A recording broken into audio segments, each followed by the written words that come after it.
ముందుగా జిల్లాలోని అర్చక సోదరులకి ప్రత్యేకంగా మీ శ్రేయస్సు కోసం ఒక విన్నపాన్ని చేయదలుచుకున్నాం.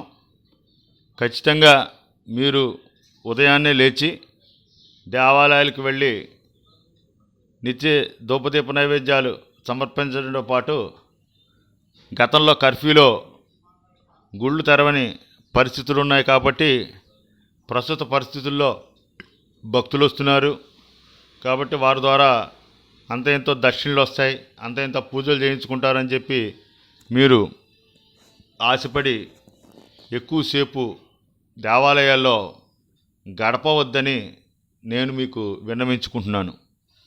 ఎందుకంటే అర్చక సోదరులారా, ఇటీవల కాలంలో కరోనా మహమ్మారి బాగా విజృంభిస్తోంది.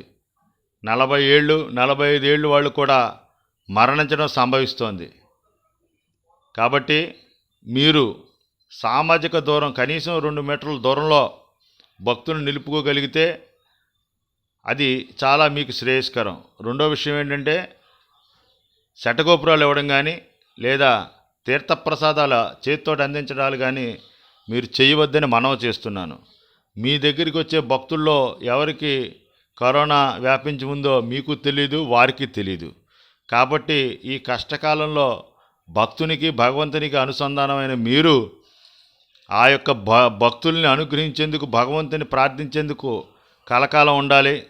కరోనా బారిన పడి మీరు మీ కుటుంబానికి అదేవిధంగా మీకుండే భక్తులకి కూడా ఏ విధమైన అనర్థం జరగకుండా చూసుకుంటారని ప్రధానంగా మీకు ఈ విషయాన్ని పదే పదే హెచ్చరిస్తూ, అవకాశం ఉంటే గుళ్ళల్లో మీరు గతంలో ఎలాగైతే కర్ఫ్యూలో వ్యవహరించారో అదే విధానంలో ఖచ్చితంగా ఈ మహమ్మారిని జయించడానికి ఉదయం ధూపదీప నైవేద్యాలతోటి పూర్తి చేసి కొద్ది సమయాన్ని మాత్రమే గడిపి మీ ఇళ్ళకి వెళ్ళిపోవాల్సిందిగా కోరుతూ, ఇది చాలా కరోనా మహమ్మారి చాలా కష్టకాలం, ఇది చాలా తీవ్రంగా వ్యాపిస్తోంది.